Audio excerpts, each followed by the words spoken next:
Alhamdulillah Rabbil Alamin. Ọpẹ́ ni fún Ọlọ́run Ọba nítorí ọpẹ́ lèèyàn fi ń bẹ̀rẹ̀ gbogbo nǹkan. In Jesus' name, the mighty name of Jesus. Fight for children and Mobimpe life in Jesus' name. For keeping us safe in Jesus' name. Tell her she's not in hospital bed in Jesus' name. Guide her in Jesus' name. Protect her in Jesus' name. Never before her in Jesus' name. Hi guys, we are live at Abule Egba for our outreach, a celebration of our mama's birthday. Today is all about love, giving and impact.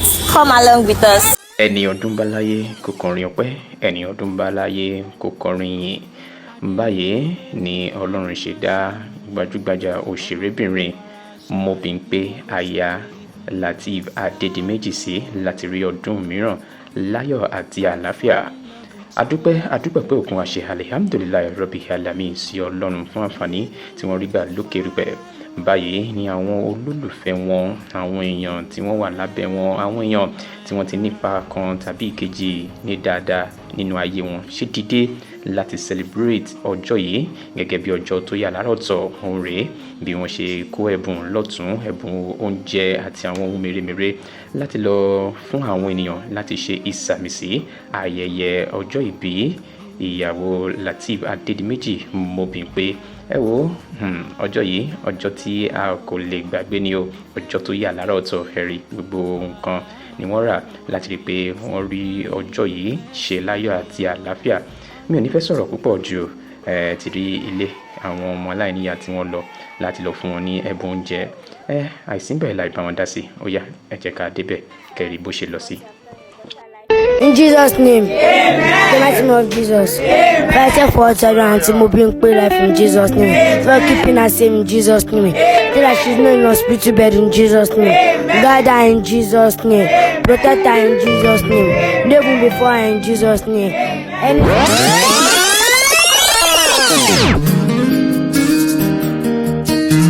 Adebimpe Adumashamini ọmọ fi gbogbo ara ṣẹwà níbi wọ́n gbé ṣoge. Even if you far away,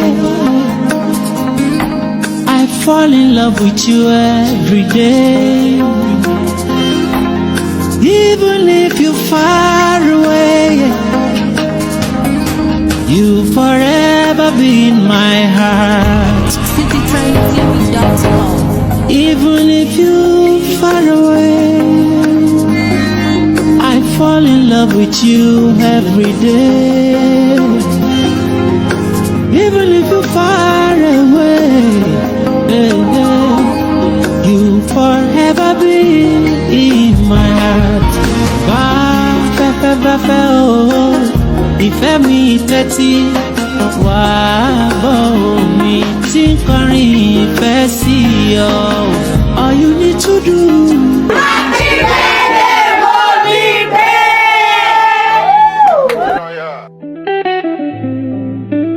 Father, thank you for what you have done in your daughter's life in Jesus' name. Amen. Thank you for 39 in Jesus' name. Amen. Thank you for putting more years in her life in Jesus' name. Nothing bad will happen to her in Jesus' name. Grant her all her heart desires in Jesus' name. Bless her in Jesus' name. Protect her in Jesus' name. In Jesus' name I pray. Amen. Happy birthday. We are saying we love you. God be with you to the end of time. May you really be blessed. May you really be blessed.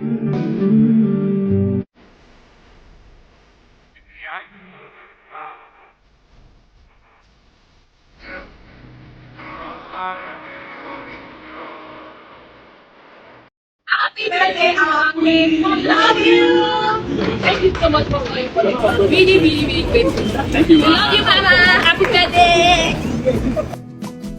Hi guys, we are live at Abule Egba for our outreach, a celebration of our mama's birthday. Today is all about love, giving and impact. Come along with us. In Jesus' name, the mighty name of Jesus. Fight for children and Mobimpe life in Jesus' name. For keeping us safe in Jesus' name. Tell her she's not in hospital bed in Jesus' name. Guide her in Jesus' name. Protect her in Jesus' name. Never before her in Jesus' name.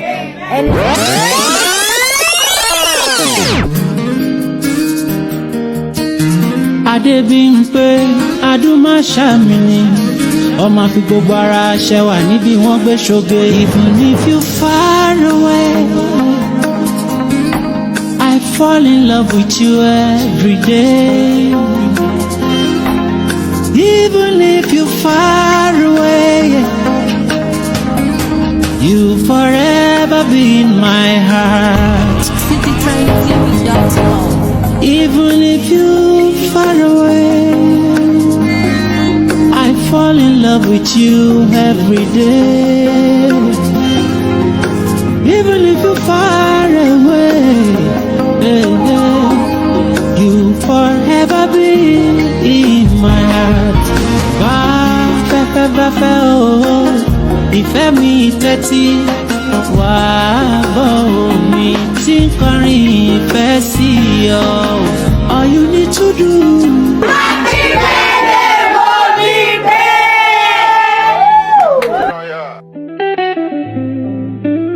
Father, thank you for what you have done in your daughter's life in Jesus' name. Thank you for protecting her in Jesus' name. Thank you for putting more years in her life in Jesus' name. Nothing bad will happen to her in Jesus' name. Father, grant her all her heart desires in Jesus' name. Bless her in Jesus' name.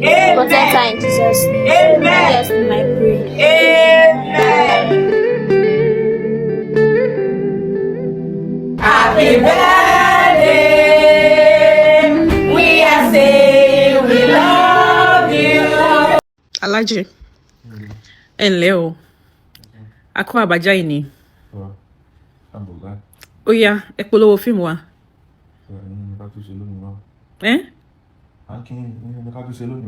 Bẹ́ẹ̀ ni àmín o. أعوذ بالله من الشيطان الرجيم. A ní kẹ́ polówó ni o. بسم الله الرحمن الرحيم.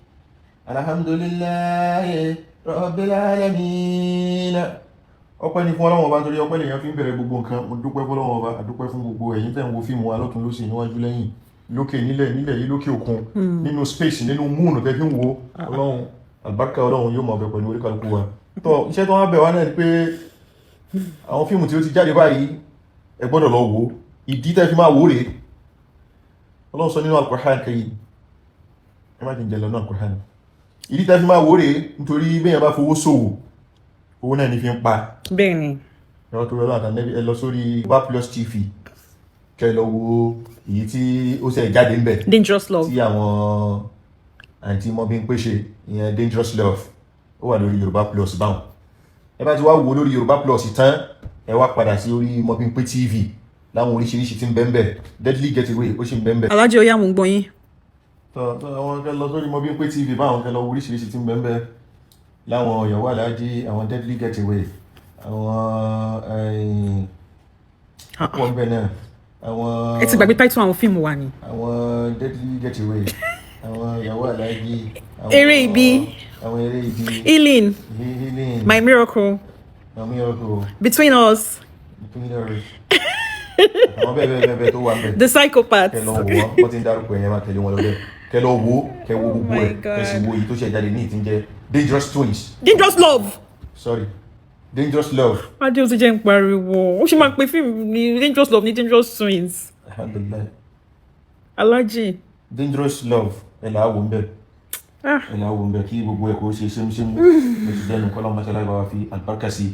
Náà ká wá padà sí tí a fẹ́ fi parí lecture náà yìí ti ń jẹ́ pé alhamdulillahi rabbil alamin, nítorí tó bá dúpẹ́ fọ́lọ́run tó fi bẹ̀rẹ̀ nǹkan tó bá ti parí ẹ̀ náà ìdúpẹ́ náà Ìdúpẹ́.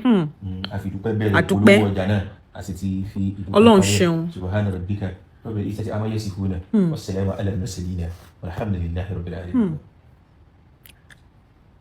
Ẹ ṣé sir. Thank you. I say thank you now. You're welcome. You're welcome. Blow kisses. Blow some kisses.